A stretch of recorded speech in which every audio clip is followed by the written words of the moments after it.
Corona काल से निपटने के लिए मुख्यमंत्री अशोक गहलोत कोई कोर कसर नहीं छोड़ रहे। वहीं कोरोना काल में अनाथ हुए बच्चों के भविष्य और उनके विकास के लिए राजस्थान राज्य बाल संरक्षण आयोग के अध्यक्ष संगीता बेनीवाल ने पहल करते हुए एक मसौदा तैयार किया है, जिसे सीएम गहलोत के सामने रखा जाएगा। सीएम से चर्चा और अनुमोदन होने के बाद बेसहारा हुए 410 बच्चों का भविष्य निर्धारित होगा।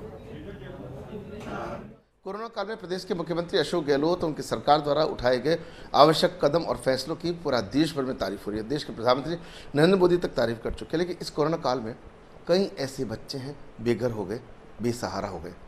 उनकी मददगार बनने के लिए राष्ट्रीय बाल संरक्षण आयोग के अध्यक्ष संगीता बेनीवाल आगे आई हैं। पहले डाटा कलेक्ट कराया, अब मसौदा तैयार किया। मुख्यमंत्री अशोक गहलोत से बातचीत करके उनके पुनर्वास की योजना तैयार की, उस पर कार्य होगा। इस वक्त आयोग अध्यक्ष संगीता बेनीवाल हमारे साथ हैं। टोटल अगर बात करें तो डेटा कलेक्शन जो सामने आया है, कितना डेटा है, उनको कैसे उन बेसहारा को सहारा बनेंगे? देखिए राजीव जी, कोरोना जैसी महामारी में कई हमारे ऐसे बच्चे हैं जिन्होंने अपने प्रियजनों को खो दिया है। माता पिता दोनों के बच्चों के चले गए हैं, बच्चे बेसहारा हो गए हैं। उसको लेकर बाल आयोग ने युद्ध स्तर पर कार्य किया।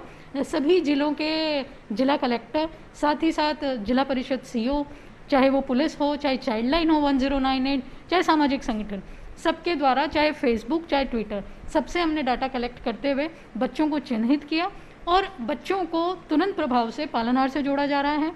साथ ही साथ आदरणीय मुख्यमंत्री जी द्वारा उत्कर्ष योजना व गौराधाई योजना, जो खास कोरोना में बच्चों के इसको देखते हुए उन्होंने करा है, उस बच्चों को उसका लाभ दिलाया जा रहा है और सभी बच्चों को चिन्हित किया जा रहा है।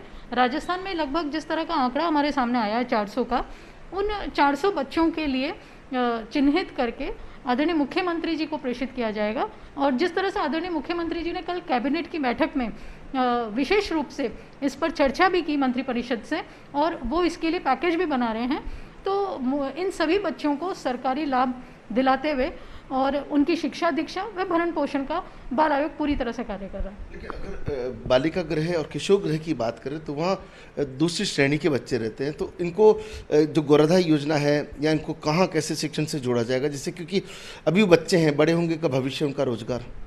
बिल्कुल राजीव जी, देखिए इसमें हम पूरी तरह से भावनात्मक रूप से जुड़े हुए हैं और बच्चे जिन्होंने अपने माँ बाप को खो दिया, उन बच्चों को सीधा ले जाकर संप्रेषण गृह में नहीं रखा जा सकता।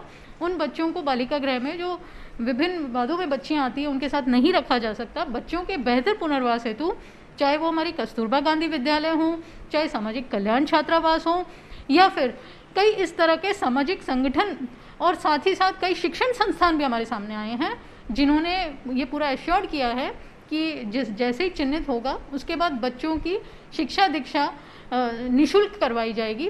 और बच्चों के बेहतर पुनर्वास हेतु आदरणीय मुख्यमंत्री जी द्वारा गौराधाई योजना जिस तरह से हमारे सामने आई है, उसके अंतर्गत बच्चों के बेहतर पुनर्वास हेतु बच्चों को अलग से रखा जाएगा। तो आप देख सकते हैं कि संभवतः पूरे प्रदेश के अंदर और जिस तरीके से एक एक जिले में, एक एक ढाणी में, एक एक गांव में इस तरह के समाचार जहां से आ रहे हैं कि जहां बच्चे बेघर हो गए, बेसहारा हो गए हैं, उनका सहारा सरकार बनने जा रही है। पुनर्वास योजना को मुख्यमंत्री की हरी झंडी मिलने के साथ में माना जा रहा है कि उन सबको पहले पढ़ाना और पढ़ा करके उनको रोजगार के लायक बनाना और बाद में रोजगार तक, जिस तरह समाज कल्याण विभाग और सामाजिक न्याय अधिकारिता विभाग इसी काम में जुटे हुए हैं, तो निश्चित रूप से एक दिन वह सूरज भी उदय होगा जब इस तरह के जो कोशिश की जा रही है वो साकार रूप लेती नजर आएगी।